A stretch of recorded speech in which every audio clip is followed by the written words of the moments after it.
Welcome to Jam Sessions. I'm Greg Heffington, and with me today is George Amidon, Managing Partner of Jam Consulting Group.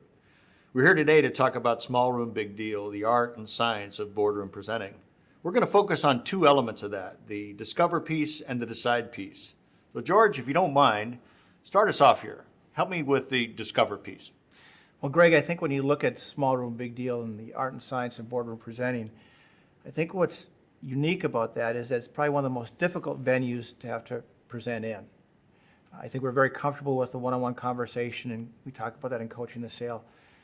But in Small Room Big Deal, or these boardroom situations, really it's more between both dialogue and monologue. It's not one or the other, but it's both. And so all of a sudden, it becomes a little bit more difficult as far as the venue that you're presenting in. When we look at the opening engagement, which is the critical component here, what's different about that than Coaching the Sale is that the fact, Coaching the Sale, really, it's about discovering certain things. You're going into the small room with a preset agenda, but you want to make sure that the agenda items are led with benefits to the client. What does it really mean to them? And in doing so, it creates this opportunity that the meeting is really all about them and not about you. So how do you create that? I mean, if you've got an agenda, obviously you know where you're going. How is it that you can make that meeting more about them than you?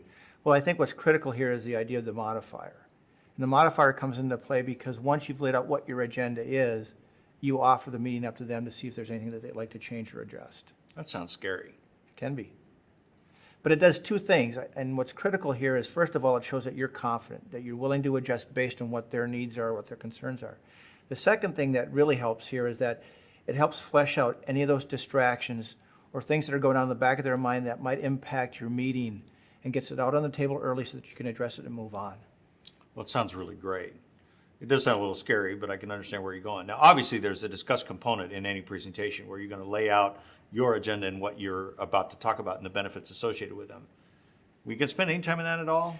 Well, just quickly here, with the discuss component, we cover that quite a bit in Coaching the Sale. And the actual structure of the process isn't much different.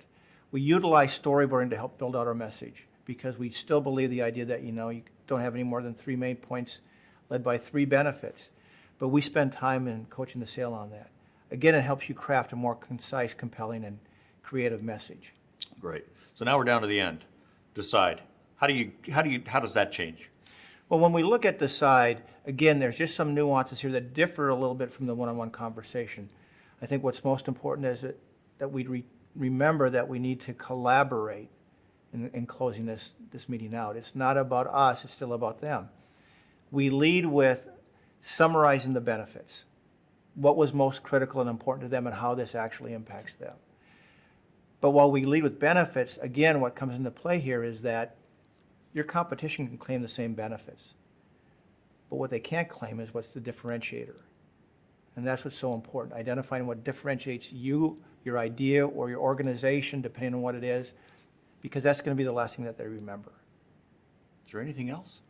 The last part of this really is offering up the next steps, which can be a little uncomfortable, asking them what they'd like to see as the next steps moving forward.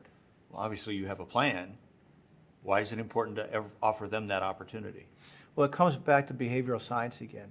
If you want to minimize skepticism, you need to ask early, or ask first before you tell. We talk about that in a number of our programs. The idea, again, is that you want to minimize skepticism. You ask them for next steps, and then be prepared, if they're not prepared to offer those up, to give them suggestions.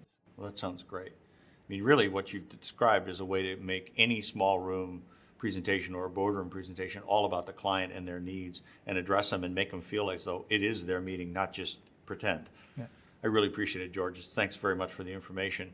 If you'd like more information about Small Room Big Deal, the art and science of boardroom presenting, please come see us at jamconsultinggroup.com.